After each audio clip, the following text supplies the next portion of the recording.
শুভ সন্ধ্যা সবাইকে আমার অভিনন্দন। কিন্তু আজকে আমার টপিক লিউকোরিয়া। লিউকোরিয়া মানে আমি জানি একটা ভ্যাজাইনাল ডিসচার্জ। এই ভ্যাজাইনাল ডিসচার্জটা নিয়েই আজকে আমাদের আলোচনার বিষয়বস্তু।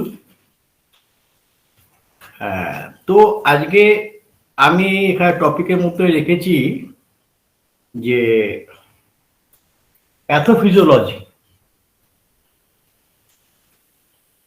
তো ফিজিওলজি কথাটা যখন আছে তাহলে আমাদের একটুখানি যদি আমরা ভাবি যে অ্যানাটমিটা, আগে তো স্ট্রাকচার তারপর তো ফাংশন। আজকে আমার একটু ইচ্ছে হয়েছে যে অ্যানাটমিটা একটুখানি জেনে নিয়ে তারপরে ফিজিওলজি, তারপরে তার প্যাথোলজি, সবগুলোর মধ্যে যাওয়া, যতটুকু আমার জানা আছে সেখান থেকে আপনাদের কাছে নিয়ে আসা। দুটো জিনিস একদম, লিউকোরিয়া তো আর ছেলেদের হয় না, মেয়েদের হয়। সুতরাং মেয়েদের জেনিটাল অর্গান যে সৃষ্টি হচ্ছে, যখন কিভাবে জেনিটাল অর্গানটা হয় এবং পরবর্তী ক্ষেত্রে সেখান থেকে কোন জায়গা থেকে আমাদের এই লিউকোরিয়াল ডিসচার্জ বা হোয়াইট ডিসচার্জ বা গাইনোকোলজিক্যাল ক্যাটার যাকে বলা হয় সেটা হয়। তো লিউকোরিয়া বা মানে ইউটেরাস বা জেনিটাল অর্গান, এইটে যখন মাতৃগহ্বরে শিশু থাকে, তার যখন তৈরি হচ্ছে সিমেন থেকে, যখন স্পার্ম এবং ওভাম মিলিত হয়ে ইউরোজেনিটাল সিস্টেম তৈরি করার আগে যখন তার ফর্মেশন হচ্ছে, সেখানে কখন হয় এবং কিভাবে হয় সেটা নিয়ে একটু আলোচনা করে নিই।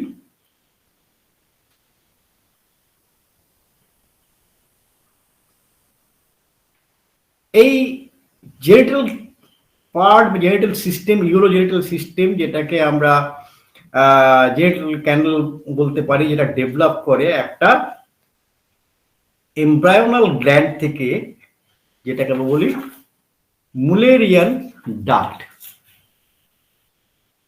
এবং এই মুলেরিয়ান ডাক্ট, এটা দুটো থাকে। যখন মাতৃগর্ভের 3 মাস বয়স, তখন থেকে প্রসেসটা শুরু হয়। এই মুলেরিয়ান ডাক্টটা কি, যদি সেটা আমরা একটু ভাবি।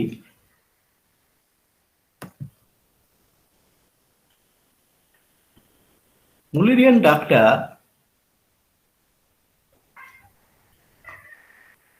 যদি এইভাবে দেখি আমরা,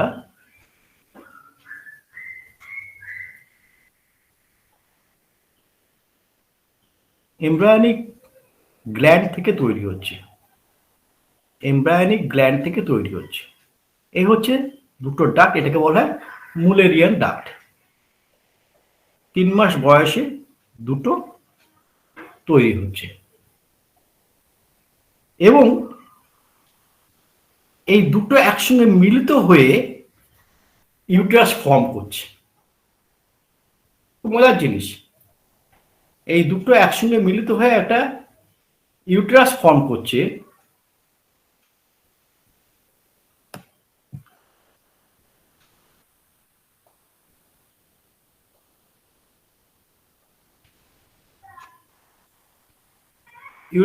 একটা ইউটেরাস ফর্ম করছে।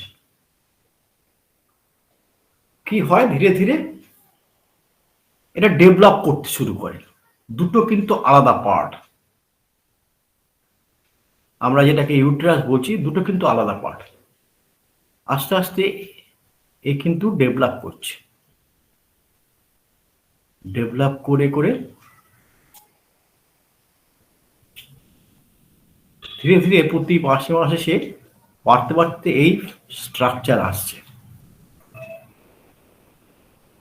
আর এই দুটোর মধ্যখানে একটা স্ট্রাকচার থাকে, সেটাকে আমরা বলি সেপ্টাম। এই দুটোকে সেপারেট করে রাখে।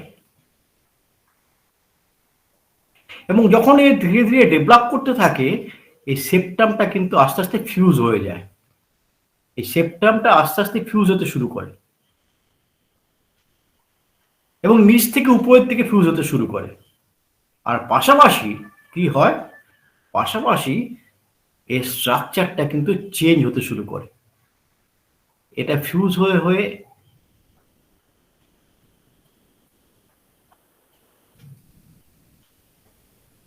এই আসে এবং ধীরে ধীরে এই যে স্ট্রাকচার, এই স্ট্রাকচারটা কিন্তু আস্তে আস্তে এই ফরমেশনে চলে আসে।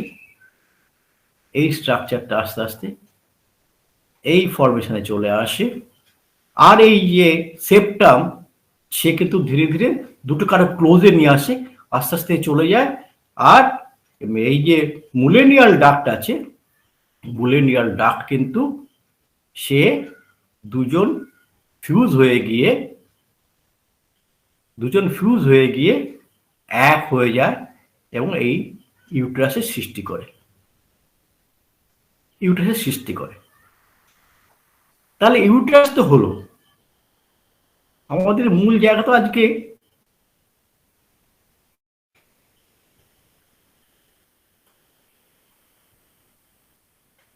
লিউকোরিয়া, লিউকোরিয়ার কালে কোথা থেকে বিশ্বাসটা হচ্ছে, বিশ্বাসটা কোত্থেকে হচ্ছে? আমরা এটা ফেলোপিয়ান টিউব, মুলিনিয়ান ডাক্টের এই দুটো কখনোই ফিউজ হয়ে গিয়ে ইয়ে হয় না, এই পথটাকে রেখে দেয়, বডি অফ ইউট্রাস তৈরি করে। এইটি হচ্ছে ফেলোপিয়ান টিউব, আর ইউট্রাসের বডি তৈরি করে দিল। আর কোলন থেকে আমাদের মিউকাস মেমব্রেন সে এসে এর উপরে লেয়ার তৈরি করে। ইউট্রাসের ভেতরে যে লেয়ারটা থাকে এইটি হচ্ছে মিউকাস মেমব্রেন। ইউট্রাসের ভেতরে যে মিউকাস মেমব্রেনটা থাকে সেটাকেই আমরা কিন্তু জানি যে এন্ডোমেট্রিয়াম বলা হয়, এন্ডোমেট্রিয়াম বলা হয়। এবং এই mucous membrane throughout the canal সব জায়গাতেই ছড়িয়ে আছে, ফেলোপিয়ান টিউব থেকে শুরু করে টোটাল ইউরোজেনিটাল অর্গানের ভেতরে পার্টে ছড়িয়ে আছে। এই মিউকাস মেমব্রেন একবার এখানে সার্ভিক্স পর্যন্ত সে পুরো ছড়িয়ে আছে এবং তার এখান থেকে যে 1/3 পার্ট অফ দা ভ্যাজাইনা এই মুলেনিয়াল ডাক্ট এটাকে ফিউজ করে পড়ে দিচ্ছে। তাহলে আজকে আমরা একটা নতুন জিনিস জানতে পারলাম যে ইউটেরাস যখন তৈরি হয় দুটো পার্টে থাকে, দুটো আলাদা আলাদা, সেইটা একসঙ্গে ফিউজ হয়ে গিয়ে ইউটেরাস তৈরি করছে, পুরো ইউরিনারি জেনিটাল ট্রাক্টটাকেই তৈরি করছে, টোটাল ইউরোজেনিটাল ট্রাক্ট তৈরি করছে। এই মিউকাস মেমব্রেনটা কি? এই মিউকাস মেমব্রেনের কাজটা কি? ইউটেরাস ভেতরে যে মিউকাস মেমব্রেন তাকে আমরা বলি এন্ডোমেট্রিয়াম। এবং সুতরাং এবারে এন্ডোমেট্রিয়ামের কাজ কি এটা আপনারা প্রত্যেকেই জানেন যে লুব্রিকেশনের কাজ করে। সেখান থেকে একটা ডিসচার্জ বেরোয়, সেখান থেকে একটা ডিসচার্জ বেরোয়, সেই ডিসচার্জটা লুব্রিকেশনের কাজ করে। আর এই যে এখানে সার্ভিক্স অক্স যে আছে, এই যে সার্ভাইকাল অক্স আছে, এর মধ্যে বিভিন্ন জায়গায় এইখানটা যে সার্ভিক্স আছে, সার্ভিক্সের যে জায়গাটা, এই সার্ভিক্সের জায়গাটা এটা আপনারা সবাই জানেন। সার্ভিক্সের জায়গাটা এইখানটায় আমাদের ম্যাক্সিমাম গ্ল্যান্ড থাকে সিক্রেশনের জন্য। এছাড়াও আমাদের টোটাল ইউট্রাসের ভেতরে এই এন্ডোমেট্রিয়ামের নিচে অনেক অনেক অনেক গ্ল্যান্ড এখানে আছে। কারণ এন্ডোমেট্রিয়াম যেটা, এটা 3টে লেয়ারে বিভক্ত করা থাকে। কি কি থাকে? প্রথমে একদম আপার লেয়ারে যেটা থাকে, এই বাইরের দিকে যে লেয়ার, বাইরের দিকে লেয়ারে থাকে কি এপিথেলিয়াল টিস্যু। তাহলে প্রথম হচ্ছে এপিথেলিয়াল টিস্যু। আপনারা দেখবেন যখন অনেক সময় ইউরিন টেস্ট করা হয় সেখানে দেখা যায় যে এপিথেলিয়াল টিস্যু সেখানে পাওয়া যাচ্ছে। তাহলে এপিথেলিয়াল টিস্যু আমার এখান থেকে বেরোতে পারে। ইউরোজেনিটাল ট্রাক্টের যে সুপারফিশিয়াল লেয়ার, যেটা একদম বাইরে থেকে লেয়ার, এপিথেলিয়াল টিস্যু। তারপর সেকেন্ড পার্টে কি আছে? সেকেন্ড পার্টে আছে কানেকটিভ টিস্যু। সেকেন্ড পার্টে আছে connective tissue, one kind of connective tissue, যার মধ্যখান দিয়ে যত ভেন, আর্টারি, নার্ভ সমস্ত ওখানে গিয়েছে, বিভিন্ন গ্ল্যান্ড, বিভিন্ন লিম্ফেটিক নোড সমস্ত ওখান দিয়ে আছে। অ্যান্ড থার্ড পার্টে কি আছে? Muscular tissue. থার্ড পার্টে আছে মাসকুলার টিস্যু। এই মাসকুলার টিস্যুই কিন্তু মেনলি কন্ট্রাকশনের কাজ করে।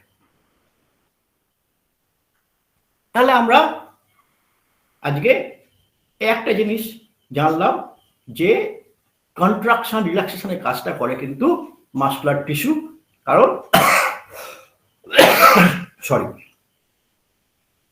তো যখন আমাদের মায়েদের, যখন মা বোনেদের যখন মেনস্ট্রুয়াল সাইকেল যখন শুরু হয়, তার এখান থেকে যদি কন্ট্রাক্ট না হয় তাহলে কিন্তু ব্লিডিংটা ঠিক মতো হবে না। যদিও তো এখানে হরমোনাল ফ্যাক্টর আছে, ইস্ট্রোজেন প্রোজেস্টেরন লেভেলের ফ্যাক্টর আছে, তা সত্ত্বেও তার মাসকুলার কন্ট্রাকশন না হলে সেখান থেকে হবে। এটা মোটামুটি আমরা ইউরোজেনিটাল ট্র্যাকের একখানা সুপারফিশিয়াল অ্যানাটমি আমরা জানতে পারলাম। প্রশ্ন হচ্ছে, এই যে মিউকাস মেমব্রেন থেকে যে ডিসচার্জটা হয়, সেটা কিন্তু মেইনলি হয়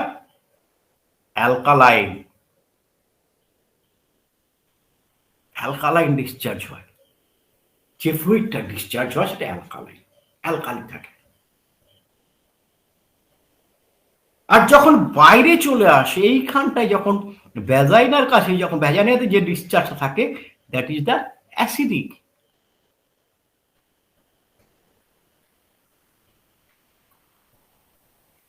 যেটা অ্যালকালাইন এখান থেকে বেরিয়ে আসছে, যে অ্যালকালি এখান থেকে বেরিয়ে আসছে, সেটা যখন এখানে চলে আসে তখন কিন্তু কনভার্ট হয়ে যায় অ্যাসিডিকে।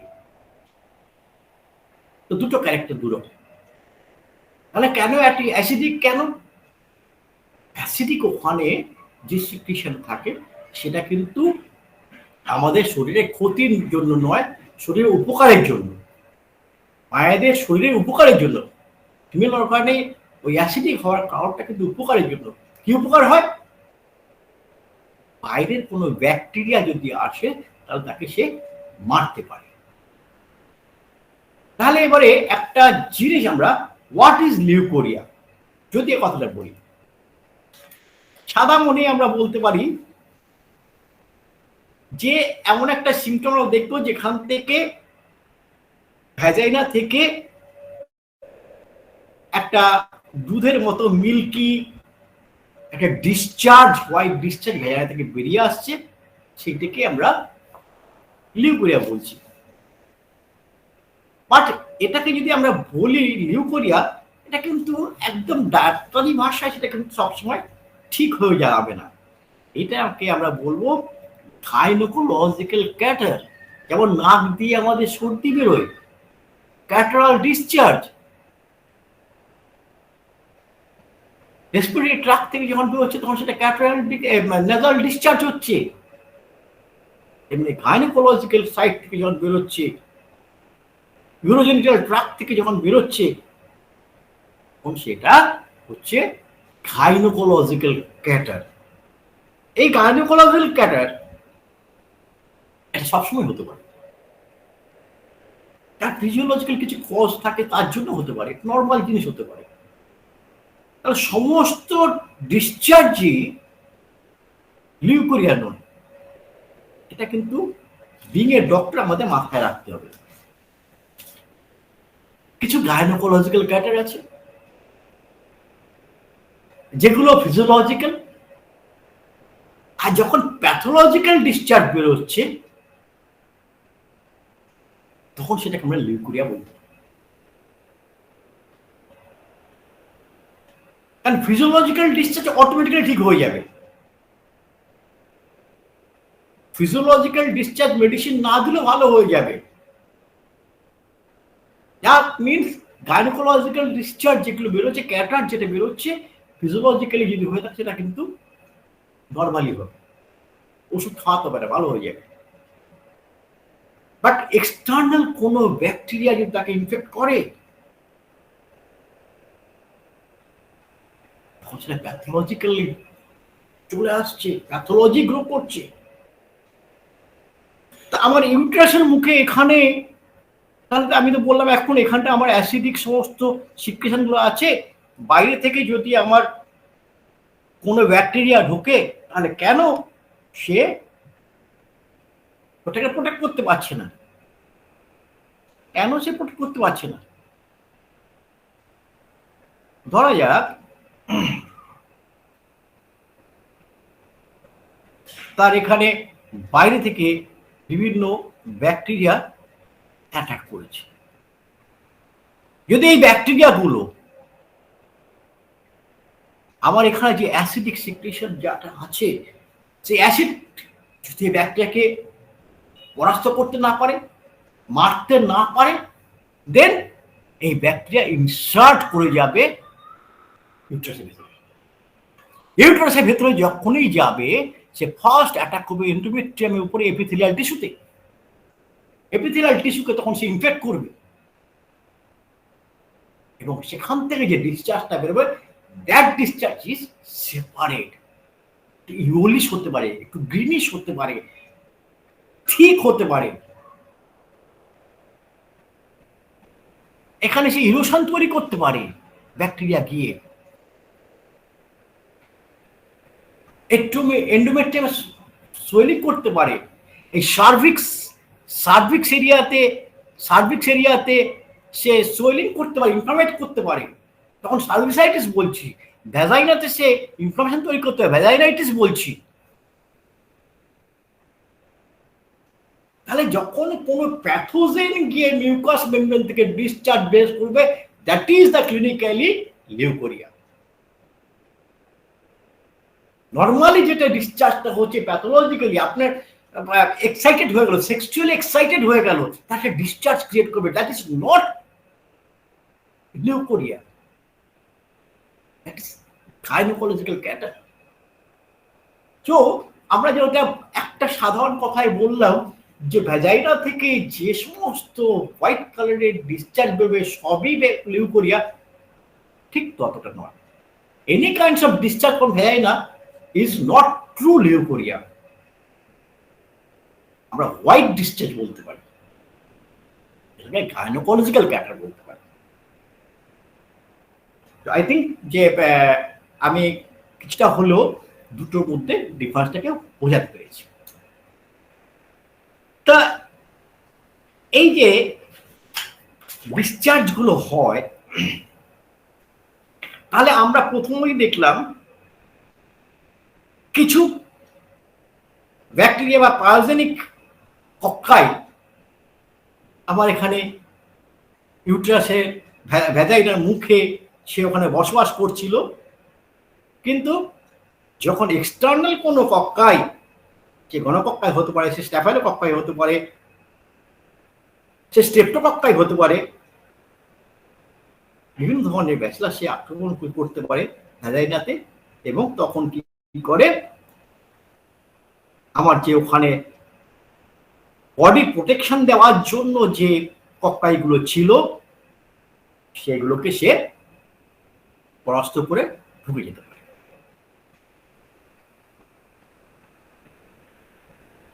যখন এই ধরনের কোনো সিক্রেশন হবে, সেই সিক্রেশনটা নর্মালি যে গাইনোকোলজিক্যাল ক্যাটার যেটা বেরোয়, গাইনোকোলজিক্যাল ডিসচার্জ যেটা বেরোয়, তার থেকে একটু আলাদা থাকবে।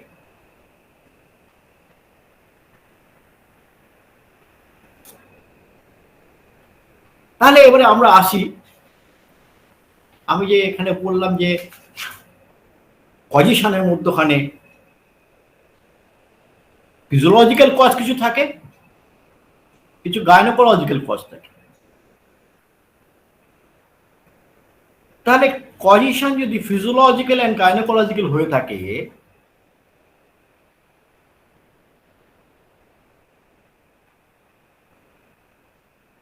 হোয়াইট ডিসচার্জের কজ ফিজিওলজিক্যাল, সরি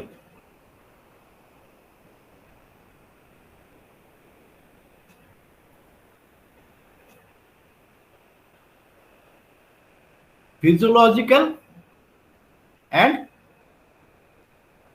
pathological। এই ফিজিওলজিক্যাল যদি অনেক সময় দেখবেন একটা বাচ্চা জন্ম নিয়েছে,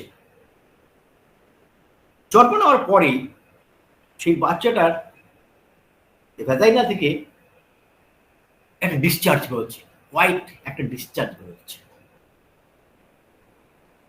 বেশিরভাগ বাচ্চাকে দেখা যায় হোয়াইট একটা ডিসচার্জ বেরোচ্ছে, ফিমেল বেবি। সেটা 5 দিন, 6 দিন, 7 দিন, 1 সপ্তাহ হতে পারে। Due to the maternal estrogen is the cause। এবং 7 দিন পরে অটোমেটিকলি ভালো হয়ে যাবে, নিউ বর্নে খেতে পারি। আবার দেখা যায় পিউবার্টির ক্ষেত্রে হরমোনাল এফেক্ট হয়েছে, ইমব্যালেন্সিং হচ্ছে, হরমোনাল এফেক্ট অটোমেটিকলি ঠিক হয়ে যাবে, মেডিসিনের দরকার নেই। আমাদের তাহলে কি দেখতে হবে যে কজটা কোন জায়গায়। একজন এসে আমার কাছে বললো যে আমার না এই পিরিয়ড হওয়ার যেদিন পিরিয়ড শেষ হলো তার 5-7 দিন পর থেকে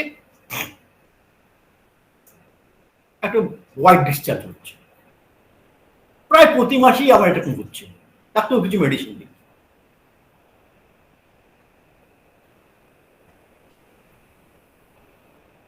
তাকে কিছু ম্যানেজমেন্ট,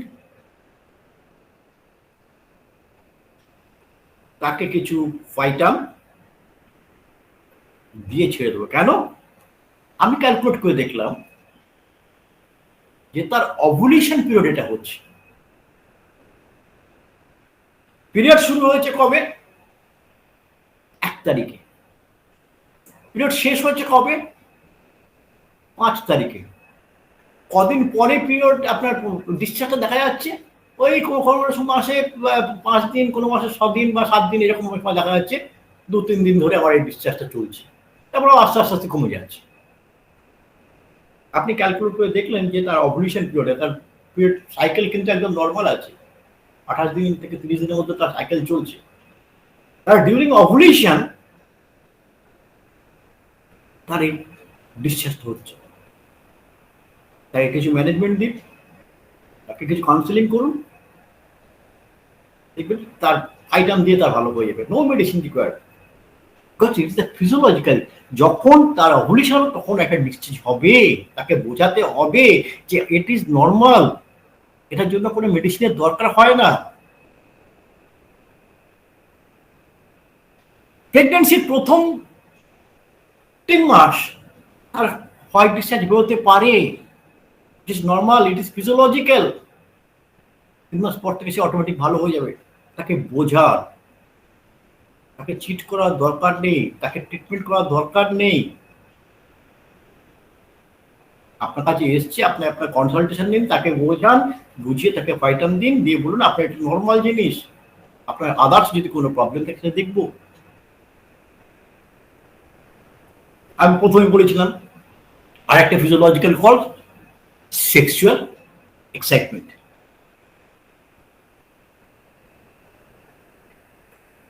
এই এই কজগুলো কজ জন্য সে এসে আপনার কাছে কমপ্লেন করছে যে ডাক্তার আমার এই ধরনের মাঝে মাঝে খুব ভেজা ভেজা ভেজা ভেজা লাগে, ভেজাই না জায়গাটা, কখনো কখনো কাপড়ে চোপড়েও দেখছি মোটা মোটা দাগ হয়ে যাচ্ছে।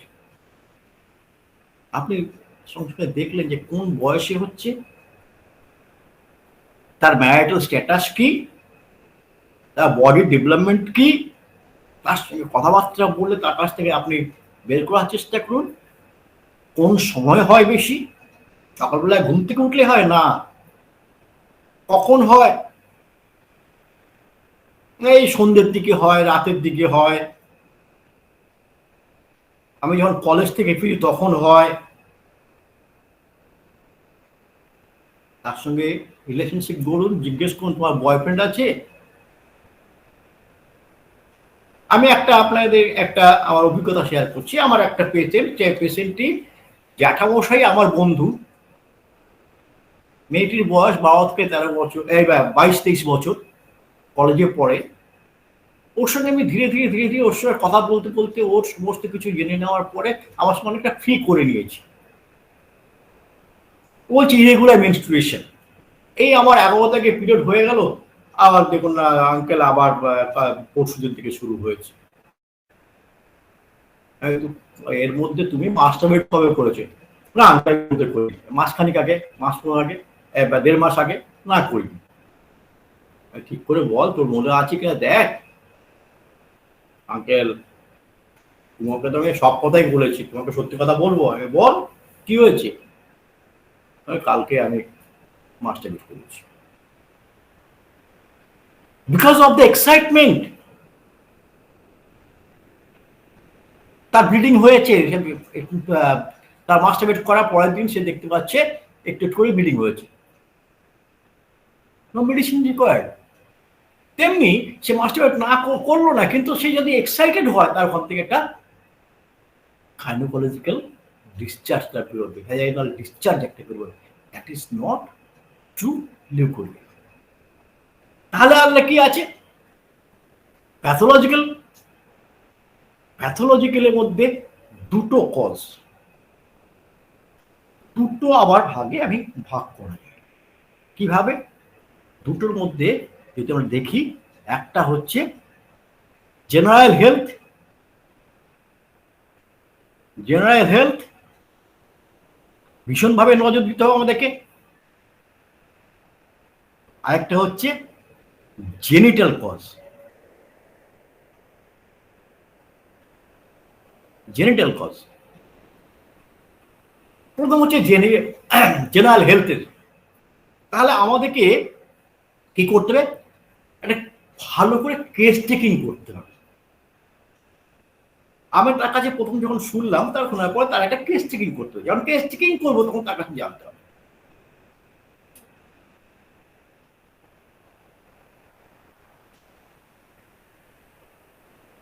আমি যখন সে আমাকে সে বললো যে তার প্রচুর হোয়াইট ডিসচার্জ হয়,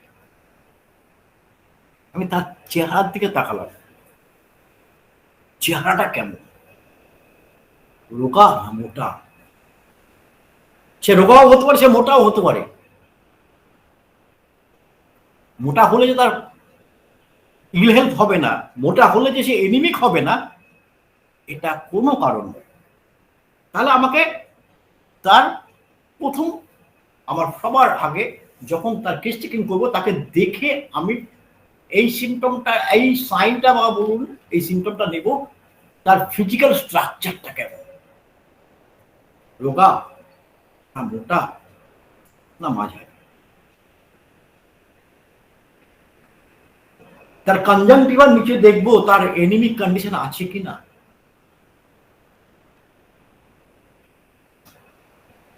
সে তো তার দুর্বলতার কথা বলছে, সে বলছে মাঝে মাঝে মাথা ঘোরায়, খিদে ইচ্ছে নেই, বই ভাব থাকে, খিদে পায় কিন্তু খেতে পারে না।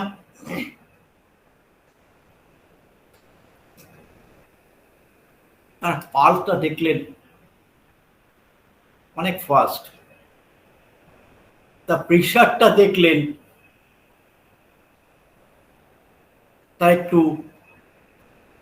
হাইপার টেন্ডেন্সি আছে, হাইপার টেনশন টেন্ডেন্সি আছে। আপনি ভালো করে অবজার্ভ করুন তার পায়ের দিকটা ফোলা হচ্ছে, ফোলা ফোলা লাগছে কিনা, তার ইডিমেটাস কন্ডিশন কোথাও আছে কিনা। কেস চেকিং এই জায়গাগুলোকে লক্ষ্য করুন, ফিজিক্যাল এক্সামিনেশনের জন্য এগুলোকে আপনাকে করতে হবে। অর্থাৎ সে এনিমিক কিনা। সে অ্যানিমিক নয়, সে অ্যানিমিক নয়। কিন্তু এর সঙ্গে সে আরেকটা বলছে, যা পায়খানার আমার না ভীষণ ডিস্টার্বেন্স, এই হঠাৎ হঠাৎ পেট কামড়িয়ে আমাকে দৌড়ে যেতে হয়। এই ভালো আছি, গেলাম বেশ কিছুটা পায়খানা হয়ে গেল, ভালো আছি ভাবলি ঠিকই আছি, আবার কিছুক্ষণ পরে দেখছি আবার একটু পেটটা কামড়াচ্ছে, আবার যেতে হচ্ছে। আমার চলছে এরকম দীর্ঘদিন ধরে, সারাদিনে কখনো দিন দুবার, কোনোদিন তিনবার, কোনোদিন চারবারও হয়ে যাচ্ছে। একটু তার সঙ্গে একটু আম ভাবও আছে। কোলাইটিস হয়নি তো?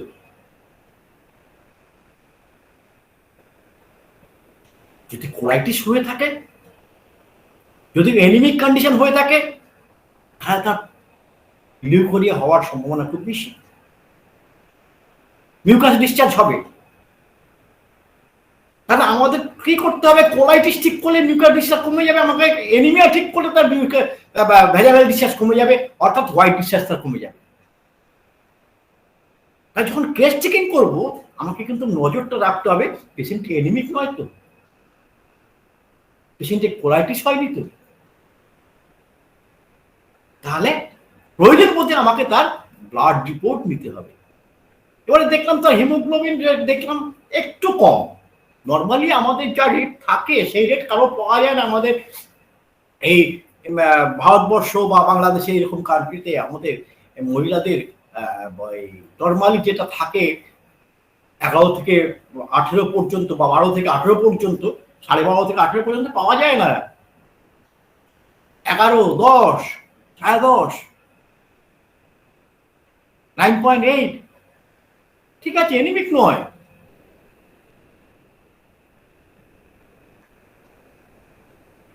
তার আরবিসি লেভেল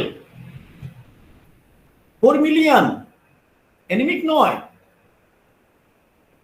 বাট আপনি যখন সিবিসি করলেন, দেখলেন তার পিসিবি রেট হচ্ছে 25, পিসিবি কাউন্ট 25%, পিসিবি 30%। পিসিবিটা কি? অ্যাক্সেল ভলিউম বা হিমাটোক্রেট বা সমস্ত আরবিসি গুলোকে এক জায়গায় প্যাক করলে যে পার্সেন্টেজ থাকার কথা 45, 40 to 45, সে জায়গায় দেখলে এটা কমে গেছে। অর্থাৎ আপনার 100-র মধ্যে 40 থাকার কথা ছিল আর 60 থাকার কথা ছিল প্লাজমা। প্লাজমা মানে প্লাজমার মধ্যে জল থাকে 90% বা 92% বা 91%। তাহলে শরীরে এখন সেইটাই কমে গিয়ে হয়ে গেছে কি, আরবিসিটা কমে গেছে 25 বা 30-এ নেমে গেছে, তাহলে 70% জল এসে গেছে। অটোমেটিক্যালি সে বোঝা যাচ্ছে যে সে কিন্তু এনিমিক কন্ডিশনে চলে যাচ্ছে, এবং তার সাথে সাথেই দেখবেন যে তার আরডিডব্লিউ সাইজ চেঞ্জ হয়ে গেছে। তো আপনাকে ট্রিটমেন্ট করতে হবে কিন্তু এনিমিয়া, আপনাকে এনিমিয়া ট্রিটমেন্ট করতে হবে। তার এনিমিয়া ভালো হলে সে ভালো হয়ে যাবে। আর কিছু আছে কি? ডিসফাংশনাল জেনারেল হেলথ কজের মধ্যে 1/3 জেনারেল হেলথ কজ আমার লিউকোরিয়া যেন দায়ী থাকে, তার মধ্যে এই আন্ডার নিউট্রিশন বা ম্যাল নিউট্রিশনের জন্য এনিমিয়া হতে পারে, আন্ডার নিউট্রিশন বা ম্যাল নিউট্রিশনের জন্য তার কোলাইটিস হতে পারে। এই কজগুলো যেমন আছে, তার সঙ্গে সঙ্গে ডিসফাংশনাল কজ থাকে কিছু। কি কি কজ? তার মধ্যে এন্ডোক্রিনিয়াল যে সমস্ত গ্ল্যান্ড গুলো আছে তার ইরেগুলার সিক্রিয়েশন। তো এন্ডোক্রিনিয়াল গ্ল্যান্ড গুলোর সিক্রিয়েশন ঠিক থাকে, তাহলে আমার লিউকোরিয়া হওয়ার চান্সেসটা কম।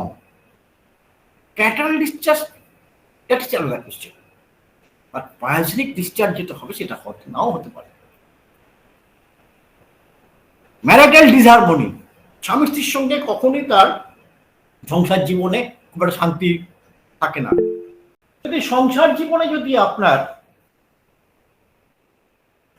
শান্তি না থাকে, সুখ না থাকে, হয়তো আপনি ইমব্যালেন্সিং কন্ডিশনে চলে যাবেন। আপনার তো সমস্ত মিউকাস মেমব্রেন থেকে ডিসচার্জ ইরেগুলারিটি শুরু হয়ে যাবে। তখন আপনার হোয়াইট ডিসচার্জও হবে, আপনার জিআই ট্র্যাকে যে ডিসচার্জ, ডাইজেস্টিভ জুসের যে ডিসচার্জ, সেখানেও ইরেগুলারিটি দেখা দেবে। তাহলে ম্যারিটাল হারমোনি হতে পারে, আপনার স্বামীর সঙ্গে খুব ভালো ইয়ে আছে, কিন্তু শ্বশুরবাড়ির সঙ্গে মানসিক যন্ত্রণা আপনি ভুগছেন, তো আপনার তখন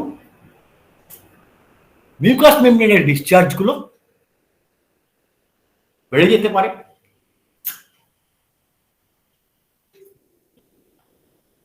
আপনার ভেনাস কনজেশন হতে পারে, এই যেটা বললাম ইডিমেটাস সোয়েলিং। ভেনাস কনজেশনটা কি? আর্টারি থেকে ভেনের মধ্যে যখন ব্লাড যাচ্ছে, সে ভেন বা ভেনিউলস গুলো সব জায়গায় ঠিক মতো ক্লিয়ার রাস্তা দিচ্ছে না, সেখানে অ্যাট্রোপি হয়ে গেছে কোনো কোনো জায়গায়, তার ফলে সে এখান থেকে সে ঠিক মতো ব্লাড সাপ্লাই করে বা সেখান থেকে যে ওয়েস্ট প্রোডাক্ট বের করে দেওয়ার সেটা বের করতে পারছে না, সেই ওয়েস্ট প্রোডাক্টটা আপনার ব্লাড থেকে বেরিয়ে ইন্টেস্টাইনাল ফ্লুইডের মধ্যখান দিয়ে জমে সে আপনার বডিতেই রয়ে যাচ্ছে, এসকেটার সঙ্গে সে বেরোতে পারছে না।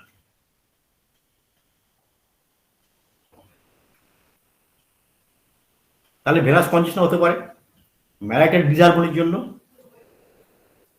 আর কিছু সাইকোসোমাটিক কজেস আছে। যদি সাইকোলজিক্যাল কোনো ডিস্টারবেন্স হয়ে থাকে,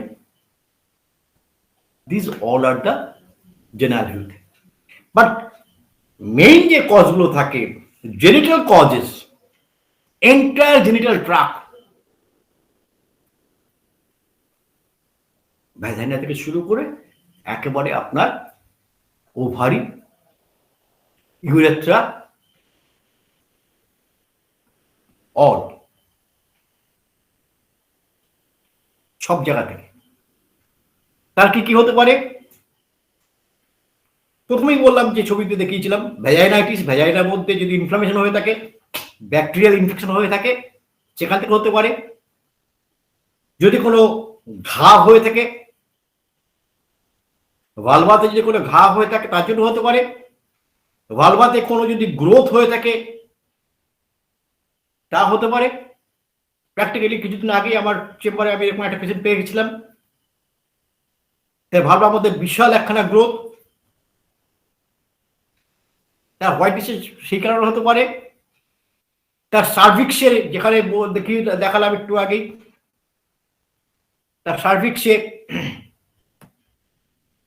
তার এই সার্ভিক্স রিজিয়ানে সোয়েলিং হতে পারে, ইনফ্লামেশন হতে পারে, সার্ভিসাইটিস হতে পারে। তাহলে সার্ভিসাইটিসের কি কি লক্ষণ থাকতে পারে?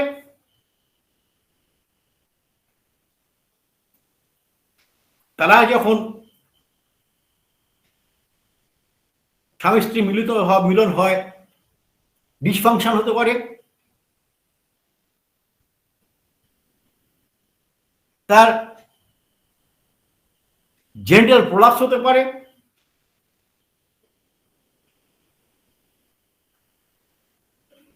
তার ইউটেরাসে টিউমার হতে পারে। This all of the cause,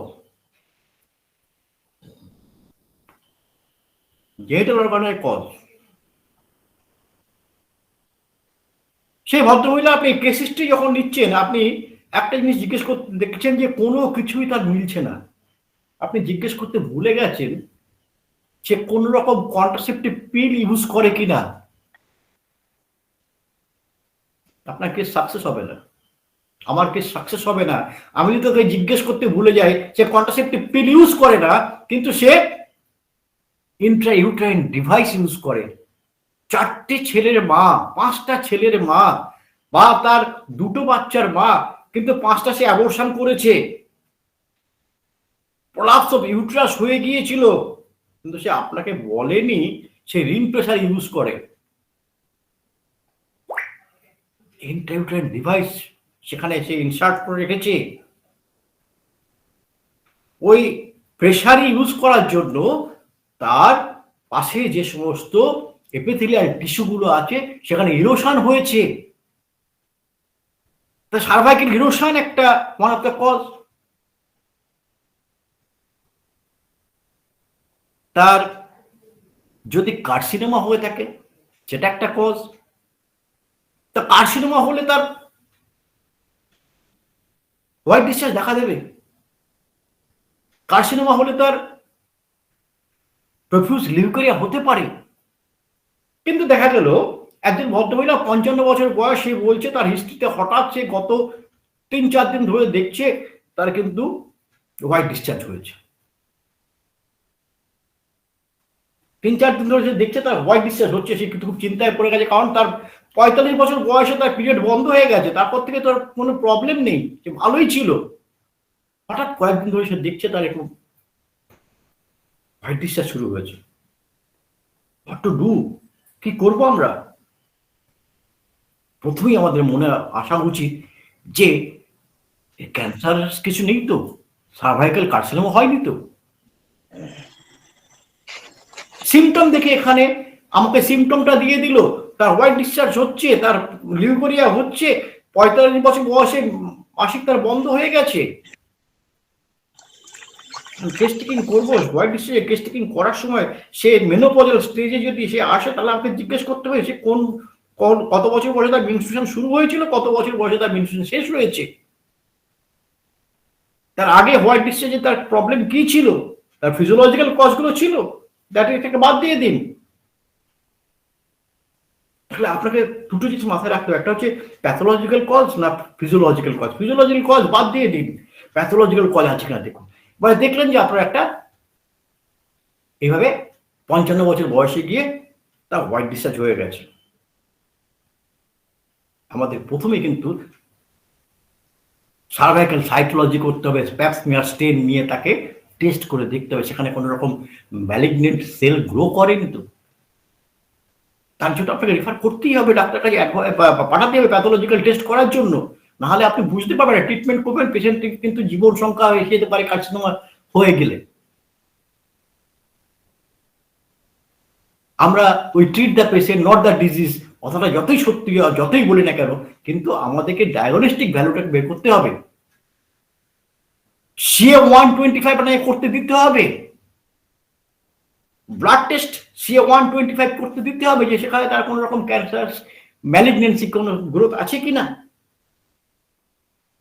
তাহলে এইগুলো যদি হয়, এইসব ক্ষেত্রে কিন্তু আমাদের জেনিটাল কজের জন্য হতে পারে। আবার এই জেনিটাল কজের মধ্যে সে প্রেগনেন্সি পিরিয়ডে তার হোয়াইট ডিসচার্জ হচ্ছে, not required in medicine. Pregnancy পিরিয়ডে তার হয়েছে, এটা ফিজিওলজিক্যাল কজের মতো চলে যাবে। বাট যদি তার মধ্যে দেখা যায় যার তার ইউরিন টেস্ট করে সেখানে করে ব্যাকটেরিয়া আছে, তাহলে আপনাকে অবশ্যই মেডিসিন দিতে হবে, তাকে হাইজিন মেনটেন করার কথা বলতে হবে। তাহলে আমরা যখন কেস টেকিং করবো এই জিনিসগুলো কিন্তু খুব ভালো করে নজরে রাখবো। যেমন তাকে আমরা কেস টেকিং করার সময় তার টোটাল হিস্ট্রি নেব, তার নাম নেব, তার বয়স নেব, তার হাজবেন্ডের অকুপেশন নেব, তার অকুপেশন নেব, সে কি করে, তার বাড়ির পরিস্থিতি কেমন, সে কিরকম জায়গায় বসবাস করে, সে পুকুরে স্নান করে না কলের জলে স্নান করে, তার হাইজিনিক কন্ডিশনটা কেমন সেটাকে কিন্তু আপনাকে বেছে দিতে হবে। সে কি ধরনের ফ্যামিলি বিলংস করছে, সেই ফ্যামিলিতে কি ধরনের সে তার হাইজিন ইউজ করে, পিরিয়ডের যখন হয় তখন সে বাজার থেকে ন্যাপকিন কিনে ইউজ করে না ঘরে কাপড় ইউজ করে। ভ্যাজাইনাইটিস বা সাইনোসাইটিসের মধ্যে কিন্তু এগুলো একটা কজ থাকে। যদি সে এই ধরনের জেনিটাল মেনস্ট্রুয়াল পিরিয়ডে সে যদি ওই কাপড় ইউজ করে, তাহলে কিন্তু সেটা একটা কজ হয়ে দাঁড়াতে পারে। তাই ক্লিনিক্যাল কজে আমরা যখন দেখব যে একটা পিউবার্টি আসার আগে তার ওখানে ডিসচার্জ হচ্ছে, তার তো সেক্সুয়াল এক্সপেরিমেন্ট হওয়ার কথা নয়। We have to examine কি তার ভ্যাজাইনাইটিস হয়নি তো, তার ভ্যাজাইনার মধ্যে কোন রকম ফরেন বডি নেই তো,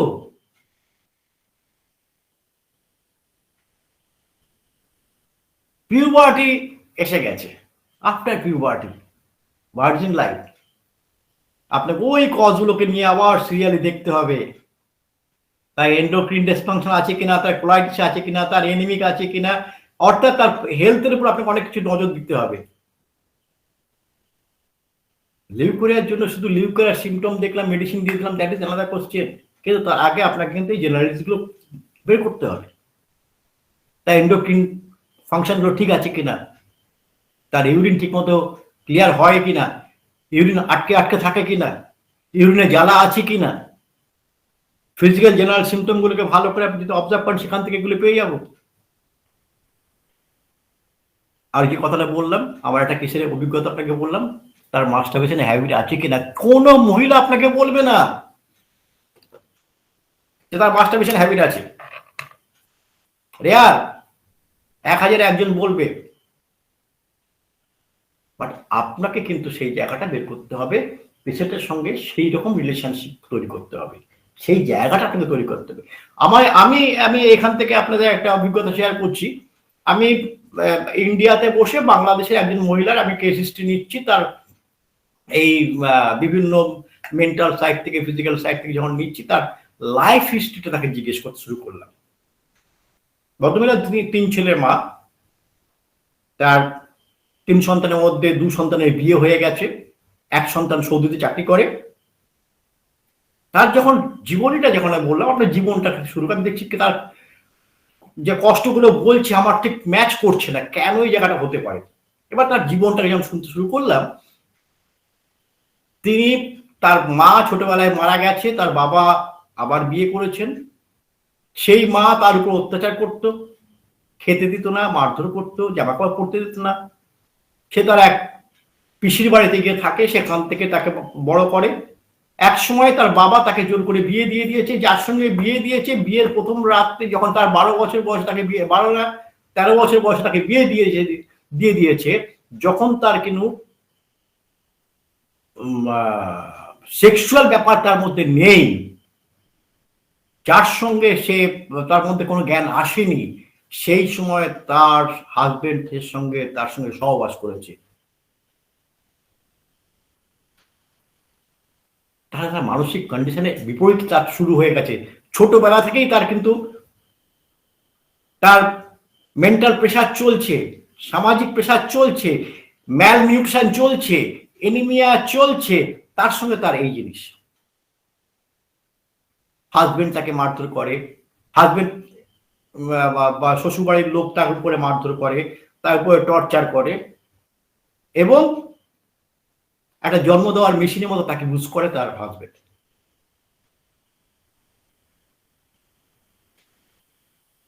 সেই হাজবেন্ড গত 10 বছর ধরে তার হাজবেন্ডের সঙ্গে শারীরিক কোনো সম্পর্ক নেই। বয়স, হাজবেন্ডের বয়স কিন্তু যে একদম খুব বৃদ্ধ হয়ে গেছে তাও নয়, ভদ্রমহিলার বয়স 40 বছর বয়স, যখন আমাকে বলছে 38 বছর বয়স, আর ভদ্রলোকের বয়স ওই 9-10 বছরের ডিফারেন্স। কিন্তু তার সঙ্গে কোনো শারীরিক সম্পর্ক নেই। কেন না, তিনি এখন কিছু করতে পারেন না, তার এখন সেক্সুয়াল কোনো জায়গায় নেই। যে ইম্পর্টেন্স হয়ে গেছে,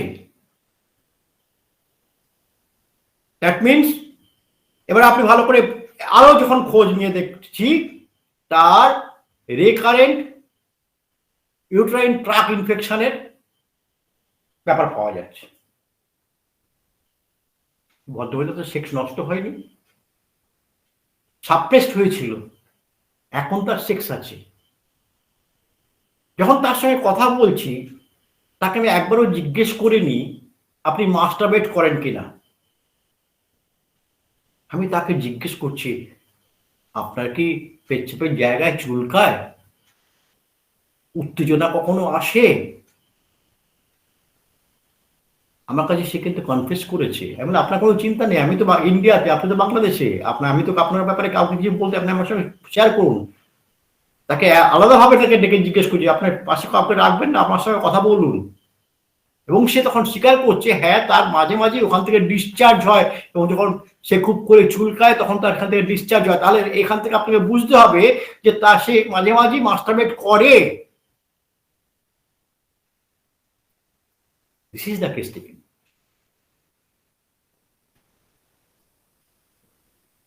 এবং ওর হাজবেন্ডের সিফিলিটিক কন্ডিশন তার এসছে, ডিস্ট্রাকশন হয়ে গেছে,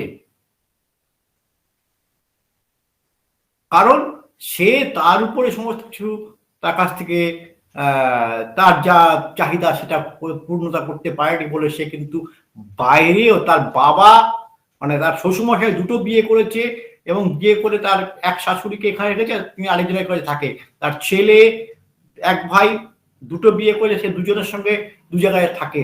তাহলে এই ছেলে আরেকটা বিয়ে না করেনি কেন? কারণ তার ইম্পর্টেন্স এসে গেছে, তার সে করার ক্ষমতা নেই। কিন্তু সে একটা সময় তাহলে কি জানো ইম্পর্টেন্স এসছে, তাহলে সে তাহলে কোনো রেড লাইন এরিয়াতে যেত যেখান থেকে সে সিফিলিটিক বীজ নিয়ে চলে এসছে এবং এনার শরীরের মধ্যে দিয়ে দিয়েছে। তাহলে এইভাবে আমাদের কেস টেকিং করতে হবে। এবারে যদি দেখা যায় তার কোনো সন্তান নেই, নালীপুরাস ওমেন,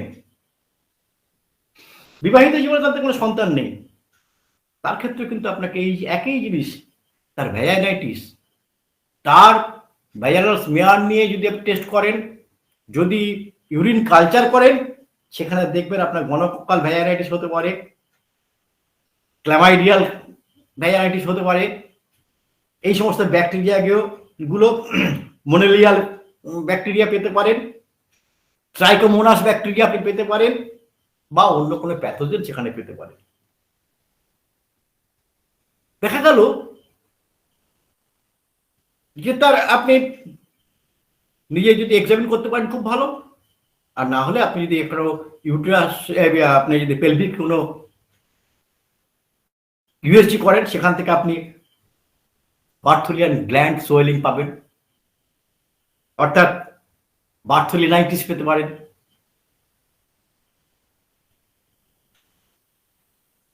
এবং দেখা যেতে পারে যে ওই মহিলা দীর্ঘদিন তারা নিজেদের সুখের জন্য, আনন্দের জন্য বা কোনো কারণবশত তারা কন্ট্রাসেপটিভ ইউজ করেছে, বা সে এমন একটা হাইজিনিক কন্ডিশনে, এমন একটা সোশ্যাল কন্ডিশনের মধ্যে সে বসবাস করে, এমন একটা পরিবেশের মধ্যে থাকে, তার স্যানিটাইজার ন্যাপকিন সে ইউজ করতে পারেনি, সে কার্টন ইউজ করতো, সে কাপড়, ঘরের কাপড় সে ইউজ করতো এবং ধুয়ে ধুয়ে রোদে টাঙিয়ে রাখতো, আবার সেটাকে ইউজ করতো। এই ধরনের জন্য তার সেখানে ইনফেকশন আসতে পারে। আবার এটাও হতে পারে এক্সেসিভ সেক্সুয়াল অ্যাক্টিভিটি, এর জন্যও কিন্তু লিউকোরিয়া হতে পারে।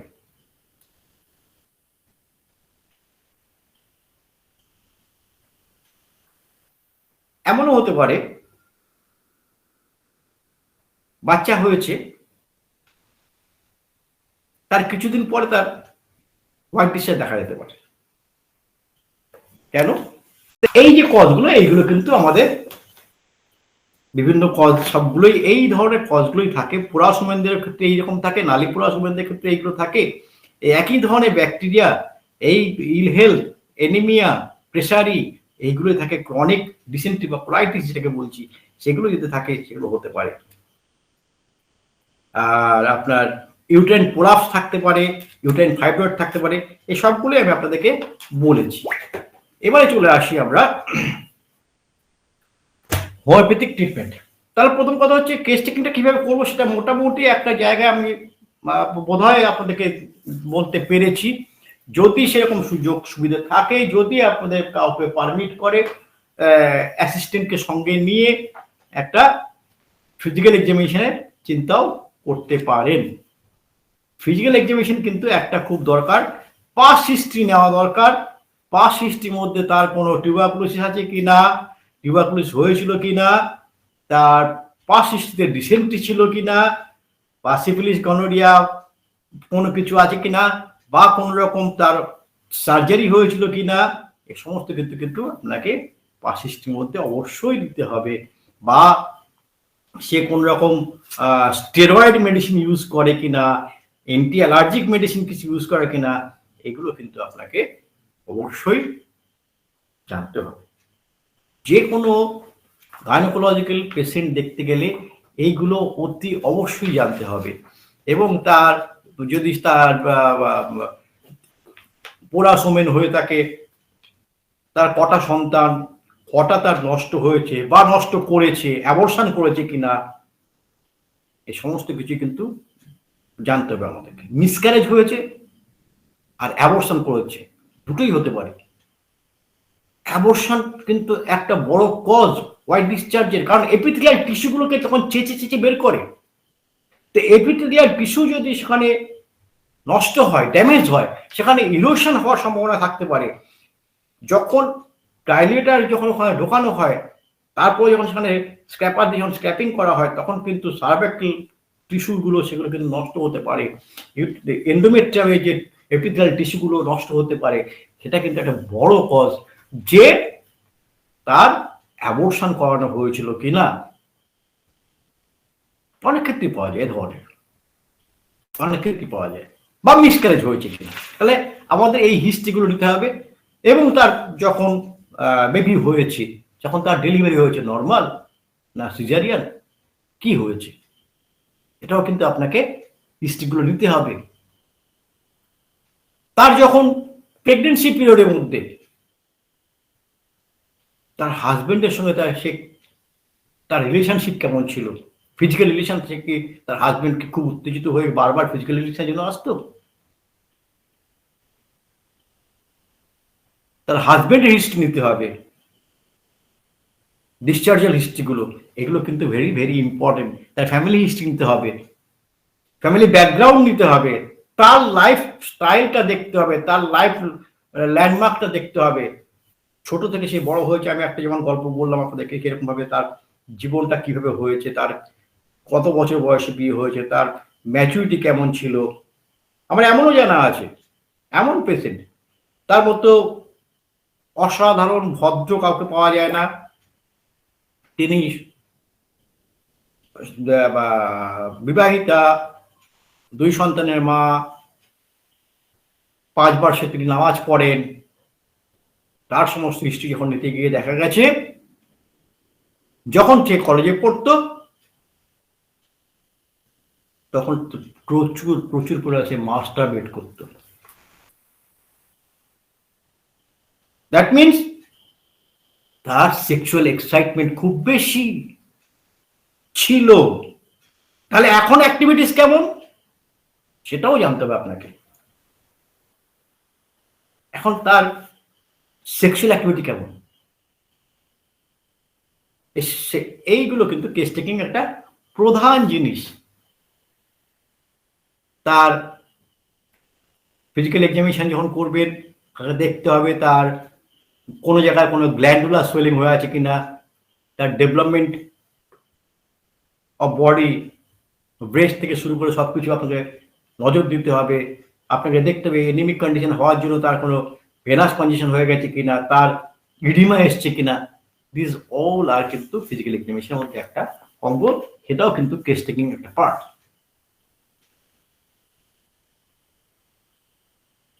আর আমাদের যে আছে মেন্টাল সিমটম, সেটাও করে নিতে হবে। তো আমি আপনাদেরকে মেডিসিন নিয়ে কিছু কথা বলি। হোমিওপ্যাথিক, আমি বেশি মেডিসিন নিয়ে কথা বলবো না, সময় অনেকটা হয়ে গেছে। আমি 3-4টে মেডিসিন নিয়ে কথা বলছি। ধরুন, দেখতে পাচ্ছেন আবার স্ক্রিনটাকে দেখা যাচ্ছে কি?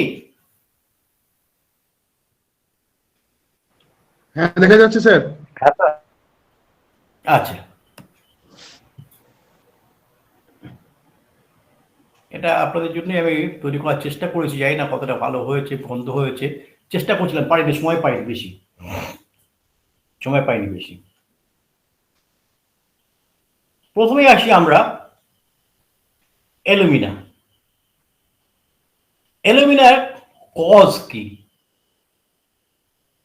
অ্যালুমিনা পেশেন্টে আমরা কি কজ পাবো? পজিশনে আমাদের একটা বড় জিনিস। হোমিওপ্যাথি ট্রিটমেন্ট করতে গেলে কি হয়েছে, কেন হয়েছে, কখন বাড়ে কখন কমে। তাহলে কি হয়েছে, আমরা প্রথম তাকে পেলাম কি তার গনোরিয়াল ক্যাটার হয়েছে। আমরা দেখে নিলাম ফিজিওলজিক্যাল, প্যাথোলজিক্যাল। যদি ফিজিওলজিক্যাল হয়ে থাকে তার ফিজিওলজিক্যাল কোন কারণগুলো, সেই কারণগুলোকে দেখব। তার মাস্টারবেট যাতে সে না করে, যদি আমরা মাস্টারবেটের হিস্ট্রি পাই তাকে সেভাবে অ্যাডভাইস করব। এনিমিক কন্ডিশন কিনা সেটা দেখবো, আমরা দেখবো সেই জায়গাগুলো। এলুমিনার কজ কি? Recurrent infection of systemic and local. তাহলে দেখুন, এলুমিনার কজের মধ্যে আমরা পাচ্ছি কি, recurrent infection systemic and local. Urogenital সিস্টেমের মধ্যে হতে পারে, টোটাল ট্রাকের মধ্যে ইনফেকশন আসতে পারে, বা লোকাল বলতে তার একটা ছোট্ট জায়গার মধ্যে হতে পারে। সেটা কোথায় হতে পারে? ইউরোথ্রাতে হতে পারে, ভালভাতে হতে পারে, এন্ডোমেট্রিয়ামে হতে পারে, সার্ভিক্সে হতে পারে। তাহলে হয় সার্ভিসাইটিস, না ভ্যাজানাইটিস, নাহলে এন্ডোমেট্রাইটিস, এবং সেখানে তার একটা পায়োজেনিক কজ সেখানে থাকতে পারে। তাহলে এলুমিনার সঙ্গে আমি এখানে বেশি না 4-5টা মেডিসিন রেখেছি। 4-5টা মেডিসিন বলতে আমি, তাহলে এলুমিনার সঙ্গে মিল কি হতে পারে? ন্যাট্রামিউর। ন্যাট্রামিউর কি বলছে? ট্রাইকোমোনাস বা মনিলিয়াল ভ্যাজানাইটিস অর ক্রনিক ভ্যাজানাইটিস। দেখুন, তাহলে আমরা দুটোর কজ কিন্তু মোরারলেস সেম। তাহলে পেশেন্টটির এই কজ দুটো যখন পেলাম, তাহলে আমি মোটামুটি এই দুটো মেডিসিনের মধ্যে আছি। এছাড়াও অনেক মেডিসিন আছে। তো এলুমিনার একটা কজ পেলাম, সেটার সঙ্গে ন্যাট্রামিউরের একটা কজ পেলাম, কম্পারেটিভ করে যাচ্ছি কিন্তু সঙ্গে সঙ্গে। সেকেন্ড থিং কি পেলাম, এলুমিনাতে একটা দেখা যায় সে বড্ড আনহাইজিনিক, বিশেষ করে কখন? যখন মেন্স হয়, ডিউরিং মেন্স। অন্য সময় সে যদিও ভালো থাকে, কিন্তু ওই সময় সে হাইজিন অত মেনটেন করে না। ক্রিওজোটামে টোটালটাই তার আনহাইজিনিক। দুটো আমরা এখানে পেয়ে গেছি। নেক্সট, সে এনিমিক। ক্রিওজোটাম এনিমিক, সাইলিসিয়াও এনিমিক।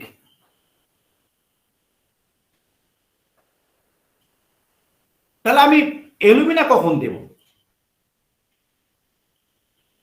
আর কখন আমি অন্য মেডিসিনে যাব? এলুমিনায় কি আছে? একটা অবস্টিনেট কনস্টিপেশন, মারাত্মক কনস্টিপেশন থাকে। তার স্পাইনাল নার্ভের উপরে কিন্তু এলুমিনা, থ্রু আউট দ্য এলুমিনা আপনার স্পাইনাল নার্ভের উপর কাজ করে, এবং সেটা সে কি করে, ওই নার্ভ অ্যাক্ট করে কোলন, রেকটাম, আর তার মধ্যে ড্রাইনেস, কমপ্লিট ড্রাইনেস তার মধ্যে পাই আমরা। তার টোটাল ট্রাক তাহলে আমরা dryness pi.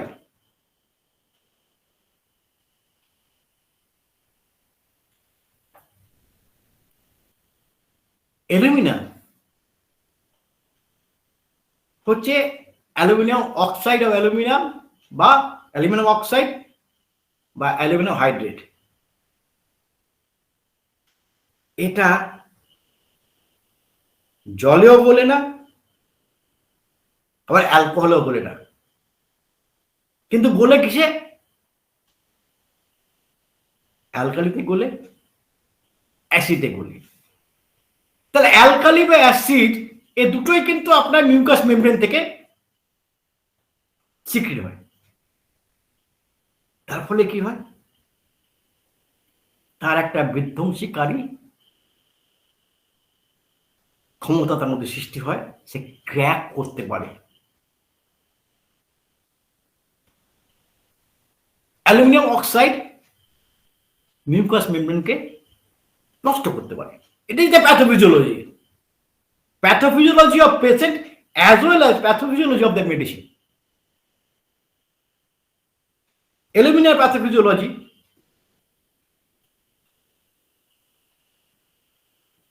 Say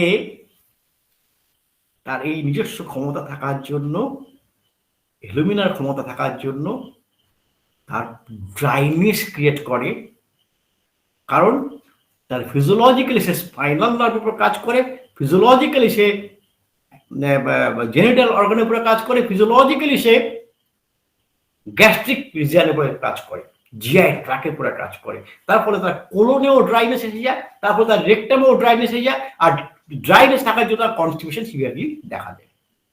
it's the pathophysiology. তাহলে আমি ডিফারেন্স করবো কি করে? এরকম তো আরো অনেকের আছে, অ্যানিমিয়া, কনস্টিপেশন, অনেকগুলো আছে, ইনফেকশন পেলাম, সবকিছু পেলাম। Homeopathy is the most valuable characteristic symptom.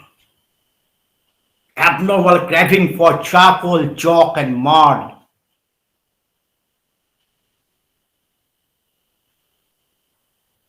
তাহলে আমি এই সিমটমটা কিন্তু আমি এখানে বোরাক্স, ক্রিওজোটাম, ন্যাট্রামিউর বা সাইলেসিয়া কারোর মধ্যে পাইনি। আমি চলে আসছি লিউকোরিয়াটা কেমন হবে? অ্যাক্রিড, কারণ বললাম তো একটা ক্র্যাক করার ক্ষমতা আছে, তার ক্রিওজোটেরও তার ক্র্যাক করার ক্ষমতা আছে, তার ন্যাট্রামিউরও এই ক্র্যাক করার ক্ষমতা আছে, সোডিয়ামেরও আছে। কারণ আমি আগেই বললাম যে অ্যাসিড আর অ্যালকালি দুটোই কিন্তু আপনার ইরোশন তৈরি করতে পারে। অ্যালুমিনার লিউকোরিয়াল ডিসচার্জ কিভাবে? প্রফিউজ, প্রচুর পরিমাণে হবে, পাতলা সুতোর মতো, এত পাতলা তার পা দিয়ে বেয়ে বেয়ে পায়ের গোড়ালি পর্যন্ত চলে যায়, কখনো কখনো তার হলুদও দেখা যায়। কিন্তু বোরাক্সেও দেখা যায়, তারও পাতলা, কিন্তু ডিমের যে সাদা অংশ যেরকম, ওই রকম একটা, এও পা দিয়ে বেরিয়ে আসছে, গড়িয়ে গড়িয়ে আসছে। বাট বোরাক্স আর অ্যালুমিনার মধ্যে ডিফারেন্স হচ্ছে সে পা দিয়ে গড়িয়ে গড়িয়ে নিচ পর্যন্ত চলে যাচ্ছে, সে যখন শুয়ে পড়ছে তার সে গড়ানো বন্ধ হয়ে আছে, এটি স্বাভাবিক, শুয়ে পড়লে তার গড়িয়ে যাওয়ার জায়গা নেই। কিন্তু বোরাক্সের ক্ষেত্রে কি হয়? হট সেন্সেশন যখন তার বেরো হয়, গাইনোকোলজিক্যাল ক্যাটারটা যখন তার ডিসচার্জ বা হোয়াইট ডিসচার্জটা হচ্ছে বা লিউকোরিয়াটা যখন বেরোচ্ছে, সেটা হোয়াইট অফ অ্যান এগ হোক আর না, হট সেন্সেশন তার মধ্যে থাকবে, গরম কিছু একটা বেরোচ্ছে।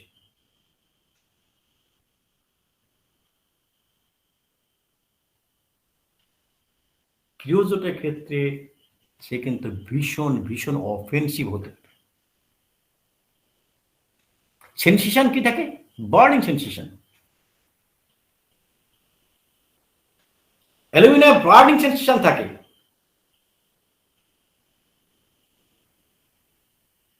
অ্যালুমিনা এই বার্নিং সেন্সেশন কমে কিসে? ঠান্ডা জল দিয়ে ধুলে তার কমে যায়,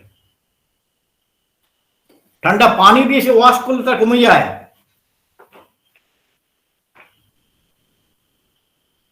আবার বোরাক্সেও দেখা যাচ্ছে সেম সিমটম, বোরাক্সেও কিন্তু সেম সিমটম। বোরাক্সেও ঠান্ডা পানি দিয়ে ধুলে তার কমে যায়, ঠান্ডা জল দিয়ে ধুলে তার কমে যায়, ওয়াশ করলে কমে যায়। তা আমার মোটামুটি দেখতে পাচ্ছি যে বোরাক্সের সঙ্গে মিলছে, আবার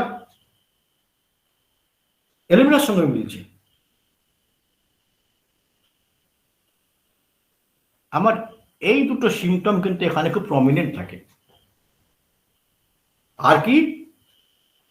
অ্যালুমিনা পেশেন্ট কিন্তু চিলি পেশেন্ট, বোরাক্সের পেশেন্ট কিন্তু হট পেশেন্ট। তার যে জ্বালা হচ্ছে সেই জ্বালাটা জল দিয়ে ধুলে তার কমে যাচ্ছে।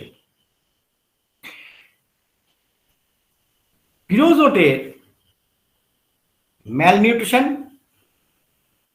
কখন? যখন তার যৌবনে পা দিচ্ছে তার আগে, বিফোর পিউবার্টি, ছোটবেলা থেকে যখন বড় হয়েছে তখন কিন্তু তার ম্যালনিউট্রেট ছিল, এনিমিক ছিল, খাওয়া দাওয়া ভালো ছিল না। যৌবন পড়ার সাথে সাথে তার কিন্তু এই জিনিসগুলো তার দেখা দিয়েছে, কিন্তু তার যৌবনের যে সমস্ত লক্ষণগুলো সেগুলো পরিস্ফুটিত হওয়ার সেগুলো তার পরিস্ফুটিত হয়েছে। তখন সে খাওয়া দাওয়া একটু ভালো করেছে,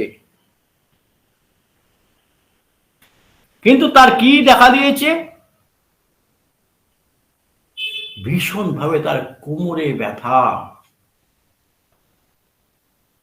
যে কোমরে ব্যথাটা তার থাই পর্যন্ত নেমে যায়, তখন কখনো কখনো তার ফিমেল জেনিটেলিয়া পর্যন্ত ব্যথাটা চলে আসে সামনের দিকে, আর তার প্রচন্ড পরিমাণে খুব দুর্গন্ধযুক্ত ইউরিন হয়, এবং সন্ধ্যা রাতে তার ইউরিন খুব ঘন ঘন হতে থাকে। এগুলো তো লিউকোরিয়া হিস্ট্রি যখন নিলাম তার সাথে সাথে কিন্তু অবশ্যই আমাদেরকে মেনস্ট্রুয়াল হিস্ট্রিটা আমাদের দেখতে হবে। Alumina, scanty, delayed, pale, exhausted after menses and leucorrhoea. After মেন্সে তার লিউকোরিয়া, আফটার মেন্সে তার লিউকোরিয়াটা হয়।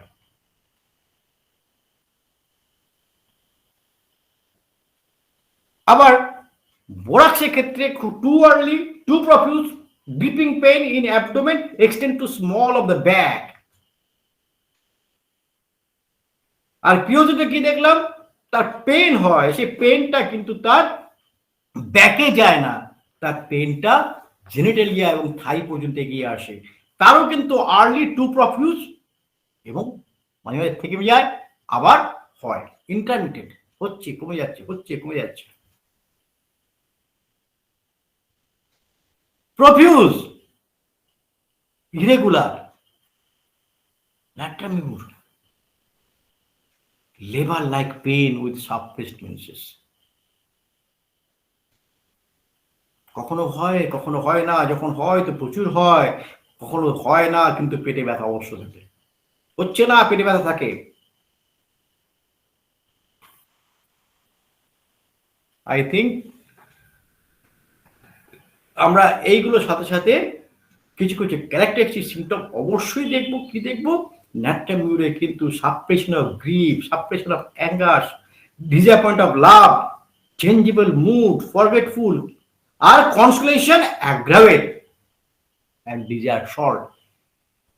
এই মানসিক লক্ষণগুলো তার মধ্যে আমরা পাই, তখন কিন্তু আমরা অন্য সিমটমগুলোর সঙ্গে তাকে কম্পারেটিভ করার চেষ্টা করব। এইটুকু বললে আমি শেষ করছি, কারণ রাত অনেক হয়ে গেছে। আশা করি আমার যতটুকু ছিল আপনাদেরকে শেয়ার করতে পেরেছি। জানি না আপনাদের কতটুকু আমি সাহায্য করতে পারলাম। যদি কারো কোনো প্রশ্ন থাকে প্রশ্ন করতে পারে, I will try to my best যে উত্তরগুলো দেব। ধন্যবাদ ডক্টর অজয় কুমার দাস স্যারকে চমৎকার ক্লাসের জন্য। আমরা আমাদের সময় প্রায় শেষের দিকে, আমরা দু একটি প্রশ্নই নেব, এর বেশি নেওয়ার সুযোগ নেই, যদিও আমাদের এখনই শেষ করে দেওয়া উচিত। ডাক্তার কল্যাণ ঘটক স্যার হ্যান্ড রেজ করেছেন, স্যার বলুন। হ্যাঁ, ধন্যবাদ স্যার, অসম্ভব সুন্দর একটা ক্লাস হয়েছে এবং অনেক কিছু ইনফরমেশন আপনি আমাদের সঙ্গে শেয়ার করেছেন। স্যার আমার প্রশ্নটা হলো, স্যার ইউট্রাইন ডাইডেলফিস ব্যাপারটা কি একটুখানি যদি সবার কাছে খুলে বলেন, এবং এর ফিজিওলজিক্যাল প্যাথোলজিক্যাল ব্যাপারগুলো একটু জানতে চাই। এবং আমার প্রশ্ন আরেকটা ছিল, ইউট্রাইন ডাইডেলফিস হলে সেখানে কি বেবি কনসিভ করা যায়, এবং কনসিভ করার সঙ্গে সঙ্গে কি কি অসুবিধে এবং কিভাবে কি এর ম্যানেজমেন্ট, বা এটা যদি একটু বলেন স্যার। আমি ক্লাস শুরু করার সময় বলেছিলাম যে মুলেরিয়ান ডাক্টের একটা অ্যানোমালি হয়, যেখানে হওয়ার কথা ফিউশন, দুটো ইউট্রাস দু সাইড থেকে সে ফিউশন হওয়ার কথা, সেইটা কিন্তু ফিউজড হয় না। এক কথা আমি বলে দিলাম, এটা নিয়ে তুমি পরে অন্য সময় যদি কখনো আলোচনা করতে হয় সেটা নিশ্চয়ই করবো।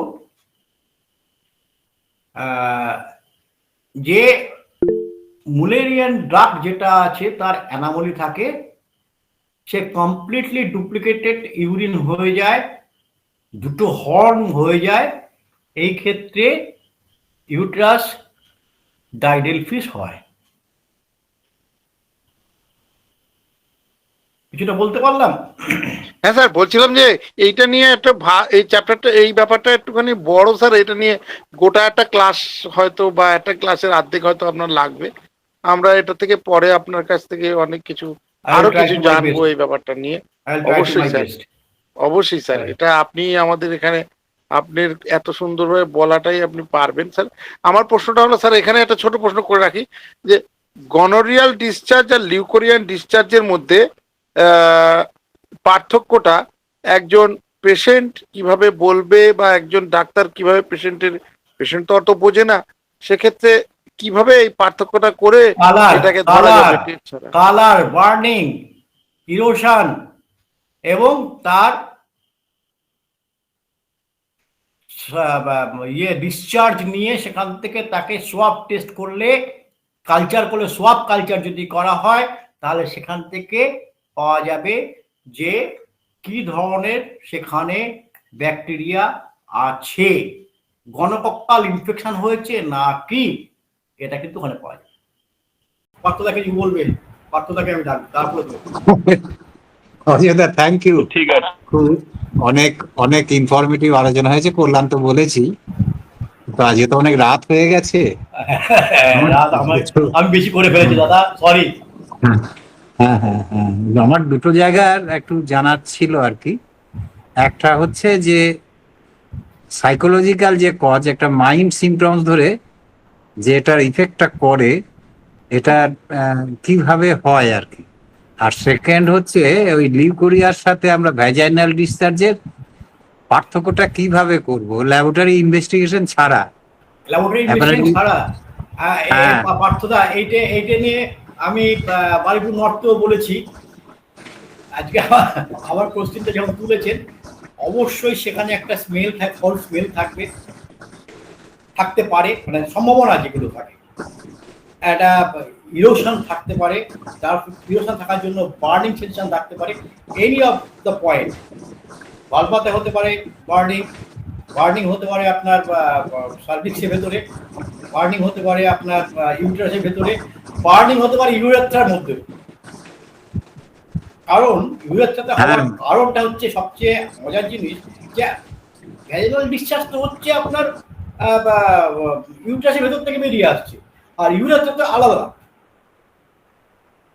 ইউরেথ্রা হচ্ছে আপনার তার উপরে, বাট যেটা হচ্ছে এখানে ভ্যাজাইনাল এরিয়া আর ইউরেথ্রাল এরিয়ার মধ্যে ডিস্টেন্স কিন্তু ভেরি মিনিমাল।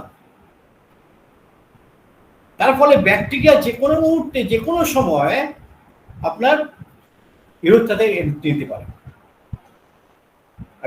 ব্যাকটেরিয়া ইউরেথ্রাতে এন্ট্রি নিলে সেখানে একটা বার্নিং সেনসেশন থাকবে।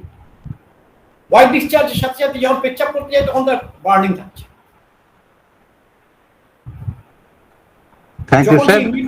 যখন সে ইউরিন করতে যাচ্ছে তখন বার্নিংও যেমন হচ্ছে, তখন তার ইউরিনের পরে তার একটু ভ্যাজাইনা দিয়ে ডিসচার্জ বেরিয়ে যাচ্ছে। হ্যাঁ, আর ওই সাইকোলজিক্যাল কজটা কিভাবে ইফেক্ট করে, এইটা যদি একটু বুঝিয়ে দিতেন। আজকে তো ওটা আবার দেরি হয়ে যাবে আজকে। সাইকোলজিক্যাল কজটাকে এফেক্ট করা মেইন কারণ হচ্ছে যে আমাদের সাইকোলজিক্যাল যাই এফেক্ট আসুক না কেন, সেটা কিন্তু স্পাইনাল নার্ভের উপরে আসবে।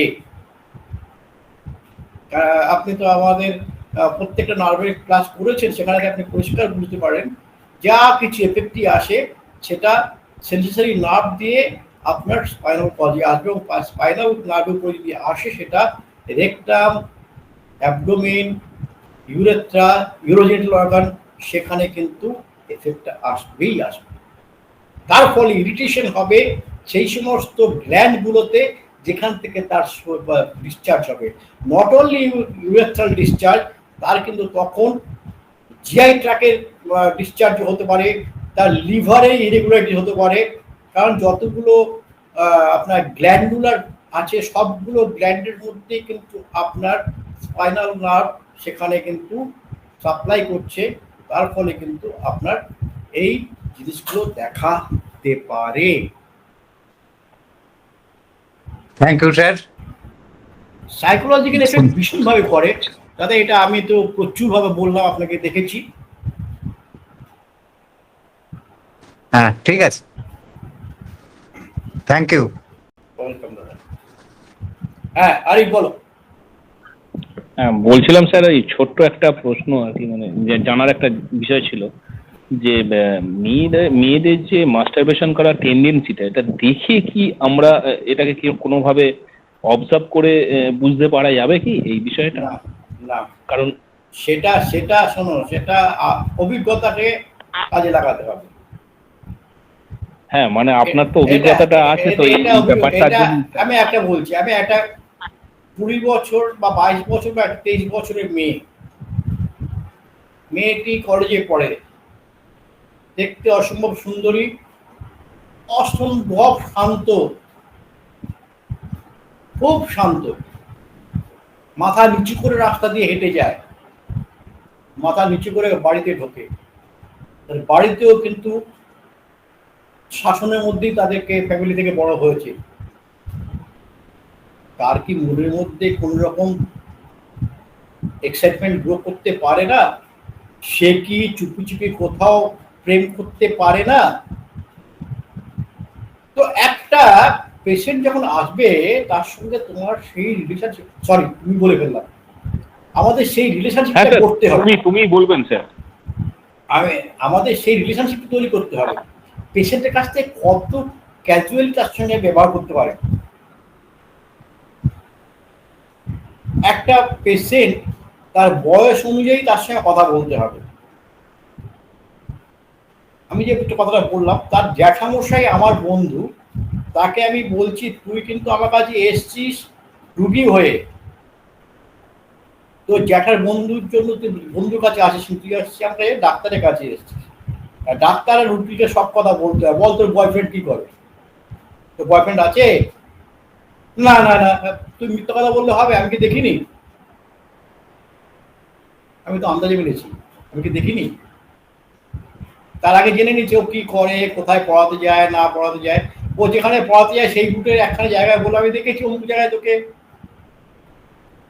তোর সঙ্গে একটা ছেলে ছিল, যেহেতু তুমি বলবে না তো কাউকে, পাগল নাকি? ডাক্তারদের এই প্রফেশনটা এইটাকে রাখতেই হয়। আর ডান হাতে কথা হাত জানতে পারে না। তুমি বলো না বাড়িতে কিন্তু তাহলে আমাকে মেরে ফেলবে। বল না কি করে ছেলেটা? আমার সঙ্গে পড়ে, এই যে তার সঙ্গে কথা বলবো বলতে বলতে তোর সঙ্গে তোর কি কি হয়েছে আজ পর্যন্ত, কোথায় কোথায় ঘুরতে গেছিস, কি করেছিস, হ্যাঁ আস্তে আস্তে গল্প করতে শুরু করবে। ও কিন্তু গল্পে যখন ও ঢুকে যাচ্ছে, যখন দেখছে আমার কাছে ফ্রি হচ্ছে, ও কিন্তু অনেক কথাই বলবে। এবার যে মেয়েটি বাড়িতে এত চাপের মধ্যে থাকে, বাইরে সে প্রেম করছে, এলাকার বাইরে গিয়ে, বাবা মা এখানেই তার ব্যবসা বাণিজ্য নিয়ে থাকে, সে তো বাইরে খোঁজ অত রাখতে পারে না, তাহলে কি তার মনের মধ্যে তার সেক্সুয়াল এক্সাইটমেন্ট আসবে না? একটা কথাকে বললাম, সব তো ঠিক আছে, তুই কেন এত ঘন ঘন মাস্টারবেট করিস? জানি না ও মাস্টারবেট করে কিনা। না না আমি করি না, করে তুই মিথ্যা কথা বলতে হবে, তো লক্ষণে আমি ধরতে পারছি।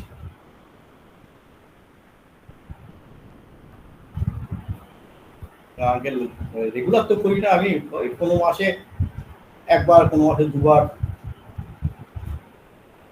স্বপ্ন দেখিস? কিন্তু স্বপ্নের মধ্যে বক্তব্য করে ফেলবি, তখন তোর মা জানতে পেরে যাবে। না না আমি স্বপ্ন দেখি না। তো এই যে তার কাছ থেকে কথাটা বের করে নেওয়া। আবার যে মহিলাটি বলছে যে যখন সে বাথরুমে গিয়ে তার যখন খুব ইচিং হয়, তখন সে যখন ইচিং করে তার সেখান থেকে কিছু বেরিয়ে আসে, গরম লাগে, তারপর সে আরাম পাচ্ছে,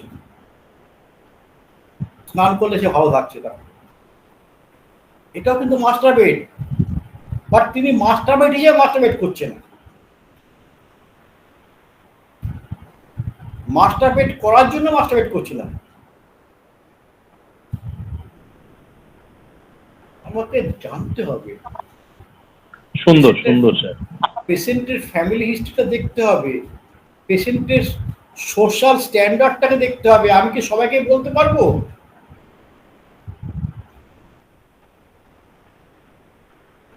সবাইকে বলতে পারবো। আমাকে একজন ভদ্রমহিলা তার আমাকে প্রশ্ন করছে, আমার ট্রিটমেন্ট নেয়, তাকেও কি কি খাওয়া বারণ আছে, নন বেঙ্গলি, 45 বছর বয়স, সব খেতে পারেন, কোনো আপত্তি নেই আমার, শুধু আপনি হিং আর কুকুরটা খাবেন না, সব খেতে পারেন। আচ্ছা একটু ড্রিঙ্ক করতে পারি? আমি যেন আকাশ থেকে পড়লাম, করেন আপনি ড্রিঙ্ক? সবসময় না, কোনো অকেশনালি আমার হাজবেন্ড নিয়ে আসি যখন তার অফিস থেকে পায় তখন একটু। তাহলে সে ড্রিঙ্ক করে অকেশনালি। তার হাজবেন্ড যদি মাসে 2বার বোতল পায় তাহলে 2বারই করে। আর যদি তার হাজবেন্ড যদি 6 মাসের মতো কোনো বোতল না পায় তাহলে সে কিনে নিয়ে এসে করে।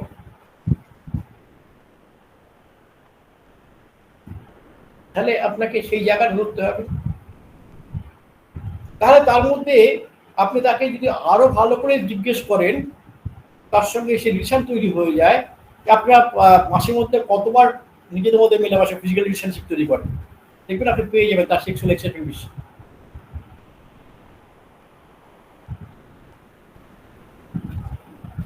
আচ্ছা স্যার, এর ফলে মানে এদের কিছু মানে শারীরিক কোন রকম ভাবে না না না দুর্বলতা?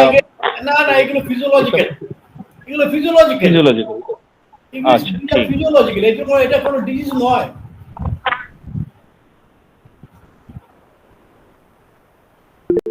আচ্ছা স্যার। এটা যদি স্যার, হ্যাঁ ওকে। হ্যাঁ স্যার নমস্কার। আমি হয়তো শেষের দিকে ছোট্ট একটা কথা বলতে চাই। তাহলে কি আমরা পেশেন্টকে মাস্টারবেট যদি কোনো হ্যাবিট থাকে সেটা কি তার নিষেধ করব? তাকে কড়া কমাতে বলতে হবে। এক্সেসিভ মাস্টারবেশন তাকে ড্যামেজ করবে। যদি যদি তার একটা নিয়ন্ত্রণের মধ্যে করে, হয়তো মাসে 1-2 বার করে, তো এটা কি কিছুটা ন্যাচারাল ওয়ে ধরা যায়? According to age natural way তো ধরা যায়, কিন্তু ওটা তার তো মাসে 1-2বার করতেই হবে। যদি হয় তাহলে সেটা ন্যাচারাল নয়। করতেই হবে যখন, তখন তার কিন্তু সে হ্যাবিচুয়েটেড হয়ে যাচ্ছে। কিন্তু একটা ছেলের তো সিমেন তৈরি হচ্ছে। আমি মেয়ে ফিমেলের কথা বাদ দিলাম, আমাকে ছেলের ক্ষেত্রে সিমেনের কথা আমি বলছি না তো। হ্যাঁ বলছি না আমি হ্যাঁ ঠিক আছে ঠিক আছে, হ্যাঁ হ্যাঁ ঠিক আছে। এই হ্যাবিচুয়েটটা তাকে পরবর্তী ক্ষেত্রে প্রস্টাইটিসে নিয়ে যাবে। সেই জন্য তাকে সাবধান করতে হবে যাতে প্রস্টেট এনলার্জমেন্ট না হয়। সিমেন্ট কমে যাওয়ার কথা তো বলিনি একবারও।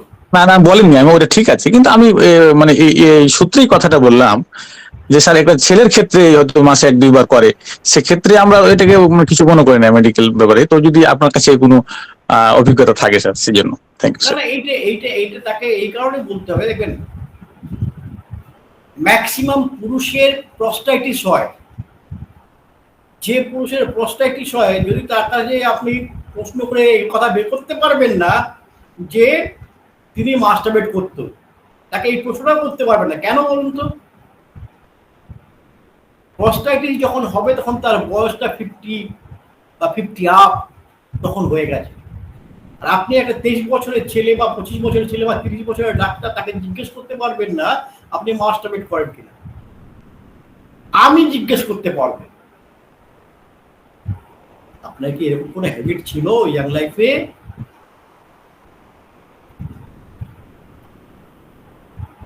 তাহলে আপনার জেঠু হোক বা কাকু হোক বা দাদু হোক, তার সঙ্গে আপনার সেই রিলেশনশিপ তৈরি করতে পারলে তবে গিয়ে আপনি জিজ্ঞেস করতে পারেন কি আপনার এই ধরনের কোনো হ্যাবিট ছিল কি।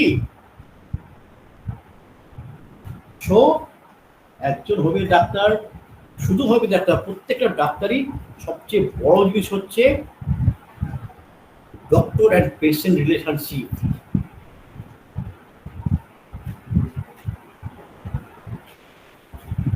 হ্যাঁ, থ্যাংক ইউ স্যার। ঠিক আছে, নেক্সট। আমরা অনেক সময় নিয়ে নিয়েছি। আমরা আরেকটা শেষ প্রশ্ন দিয়ে আজকে শেষ করবো। রিয়া পাল মন্ডল, ম্যাডাম আপনি আপনার প্রশ্নটি করুন।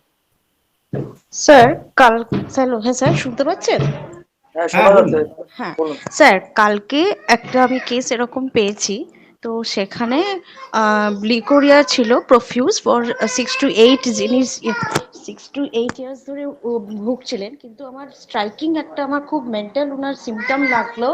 সেটা হচ্ছে কি, ওনার বলছে যে আমি প্রচন্ডভাবে ন্যাপথলিন অ্যাডিকটিভ ভাবে খেতে মানে গন্ধটা স্মেলটা আমি নিতে চাইছি। তো ওইটা করলে উনার লিকোরিয়াটা আরো প্রফিউজ মানে হয়।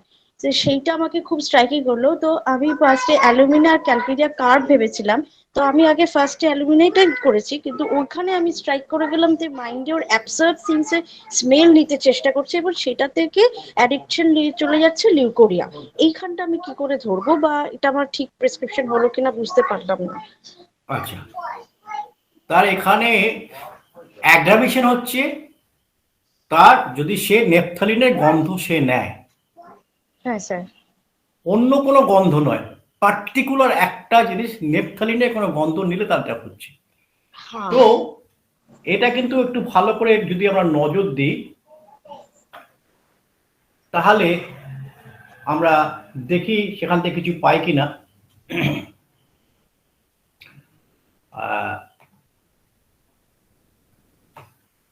নেপথালিন বলে যে আমাদের মেডিসিনটা আছে সেটা নিয়ে কখনো ভেবেছেন? না স্যার। একটুখানি দেখুন না, একটুখানি দেখুন না, আর তার ফ্যামিলি হিস্ট্রি দেখুন, তার ফ্যামিলি হিস্ট্রি একটু দেখুন। মনে হয় আপনি কিছু পেলেও পেতে পারেন। ও, আর একটা এগ হোয়াইট এটা ছিল, এগ হোয়াইট একদম ডিমের, এটা এটা মেনশন করেছিল। আর এগ খেলে এটা অ্যাগ্রেভেশন হয়। হ্যাঁ, এগ খেলে অ্যাড্রাকশন হতেই পারে। এগ অনেক কিছুতে ডিজায়ার আছে কিনা সেটা দেখেছেন কি? ডিজায়ার, আর হ্যাঁ ডিজায়ার আছে, বাট হুম, ওটা খেলে অ্যাগ্রেভেশন হয় বলে ওটাকে স্টপ করে দিয়েছে। হ্যাঁ, সে এগ খেলে তার তার physical structure, physical structure lean, thin, anaemic ছিল। আর দ্যাট বিকজ ক্যান্টিস মেন্সেস 2 উইকস গ্যাপে গ্যাপে হয়, এটা মেনশন করেছিল।